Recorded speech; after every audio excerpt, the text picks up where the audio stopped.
या देवी सर्वभूतेषु मां चंद्रघंटा रूपेण संस्थिता नमस्तस्यै नमस्तस्यै नमस्तस्यै नमो नमः।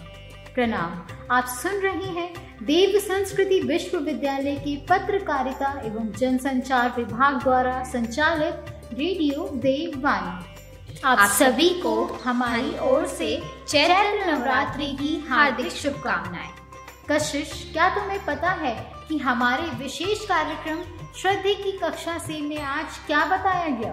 हाँ दीदी, मुझे तो पता है, पर क्या हमारे श्रोताओं को पता है कि आज की कक्षा में क्या चर्चा हुई? चलो, तुम्हें पता है यह तो बहुत अच्छी बात है। तो चलिए हम अपने श्रोताओं को सुनाएंगे चैत्र नवरात्रि के तीसरे दिन की कक्षा की कुछ महत्वपूर्ण बातें। तीसरे दिन श्रद्धे ने माता शबरी के योग साधना में नवदा भक्ति के पहले सोपान पर चर्चा की। इस विशेष कक्षा की शुरुआत एक प्रज्ञा गीत के साथ हुई, जिसे शांति कुंज के संगीत विभाग द्वारा लयबद्ध किया गया है, जिसके बोल कुछ इस तरह है। राम और श्री राम एक है, दुनिया समझ न पाई। राम और श्री राम एक, दुनिया जान न पाई। दोनों ने ही एक तरह की, दोनों ने ही एक तरह की रामायण दोहराई। सुनो रे संतो, दोनों की प्रभुताई। सुनो रे संतो, दोनों की प्रभुताई। अरण्य कांड में एक ऐसा प्रसंग आता है जहां भगवान श्री राम चित्रकूट से विदा लेते हुए महर्षि अत्रि के आश्रम में प्रवेश करते हैं। वहां सीता जी जब अनुसुईया के चरणों में प्रणाम करती है तो अनुसुईया कहती हैं कि पतिव्रता के लिए निमित्त आपको माध्यम बनाकर जो कुछ कहा है वह संसार की स्त्रियों को ध्यान में रखकर किया गया है। इसकी व्याख्या करते हुए श्रद्धे बताते हैं कि सुन सीतावन नाम सुमेरी, नारी प्रतिव्रत करें तो ही पान प्राण प्रिय राम की हूँ कथा संसारित। अर्थात मैंने तो आपको माध्यम बनाकर जो कुछ कहा है वह संसार की स्त्रियों के हित को ध्यान में रख के किया है।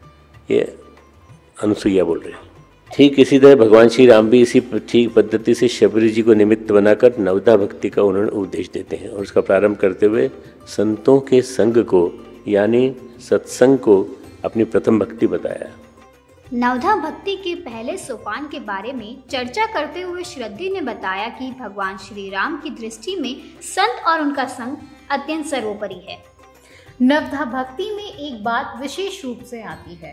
भगवान राम पहली भक्ति के रूप में संतों की महत्ता को प्रतिपादित करते हुए कहते हैं, भगवान श्री राम ये बताना चाहते हैं मेरी भक्ति पाने के लिए पहली आवश्यकता है व्यक्ति संतों के पास जाए, उनकी निकटता प्राप्त करे और संतों से जुड़े, संतों का व्यवहार समझे और हर किसी को संत न मान करके केवल उन्हीं को संत माने जिनने अपने जीवन में संत होने के गुण पाले हों। श्रद्धे कहते हैं कि गोस्वामी तुलसीदास जी ने संतों की तुलना कपास से की है। जिस प्रकार कपास की डोरी नीरस होती है, उसी प्रकार संतों में भी विषयों के प्रति आसक्ति नहीं होती। इसकी व्याख्या करते हुए श्रद्धे बताते हैं कि इस तरह कपास कष्ट सहन करके वस्त्र रूप में बदल जाता है। ये हम जो पहने हैं क्या पहने हैं? कपास पहने, ये कपास है। ये देखो ये हमारा कपास को हमने वस्त्र बना लिया और पहन लिया।